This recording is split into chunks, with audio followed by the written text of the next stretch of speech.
small village.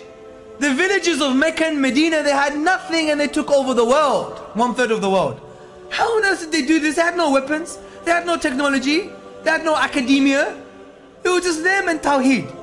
Because they knew what Tawheed meant. It was here in the heart.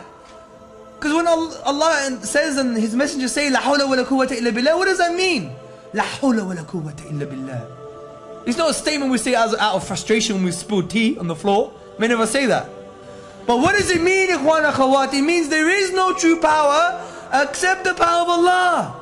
This means that anything in creation intrinsically has no true power. Therefore you can't blame them for anything, and they don't have any power, and they can't be your obstacle, because Allah only uses them as a tool to bring about His will and His power. This is so fundamental in the science of Tawheed, in the affirming the oneness of Allah Azza wa Jal. This is why the Sahaba, they could take over the world, not fear anybody, because they knew whatever happens because of Allah's will and power, not because of Him. He has no truth. I'm not going to fear Him. He's nothing. I'm nothing. Do you see?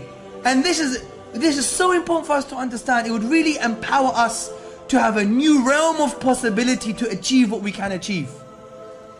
This is why Abu Bakr radiallahu anhu, what did he do? Before leading the army, he would make dua to Allah so much as if he needed no one else but Allah. And when he was fighting on the battlefield, what did he do? What did he do? It's as if he needed no one else but himself. This is the Muslim. Wallahi, we fear the things that should not be feared. And we become victims. The language of victimhood is a disempowering language. You tell me when the Prophet ﷺ blamed anyone else for his situation. Tell me, when did he blame others, the Zionists, Fox News, BBC? When did he blame these people? Ikhwan akhawat, wake up. We always want to be the victims. Yes, we are oppressed, we agree. But we don't have the mentality of the oppressed. Because we have Allah. Allah is our helper. Allah is our friend. We have Allah, they don't have Allah. Every situation is an opportunity for reward and success.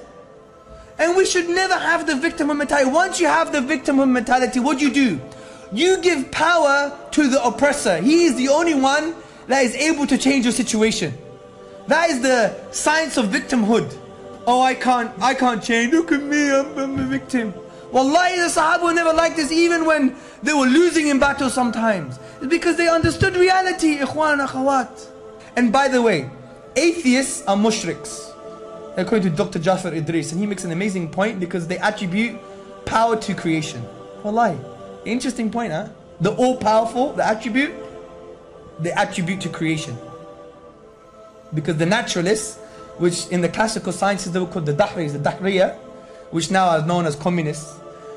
The Dahriya, they were naturalists thinking that the whole world is a self-contained system and it only has power.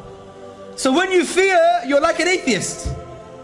Wallahi, it's like you don't believe in Allah because you think that this creation has intrinsic power. This is the aqidah of a naturalist, of the Dahriya. This is the aqidah of the atheist. But we believe in Allah. So when we reaffirm this yaqeen, wallahi, it will change your life. Inshallah. And you see this in the lives of the Sahaba. 90 years after the death of Rasulullah, where were we? Who knows where Multan is? Pakistan. We're in Multan, we're in Spain. SubhanAllah, 90 years after the death of the Prophet ﷺ. And it was only then that we decided to fix the masjid, by the way. It was still dripping with water. So that tells you how important buildings are in Islam. Not very important.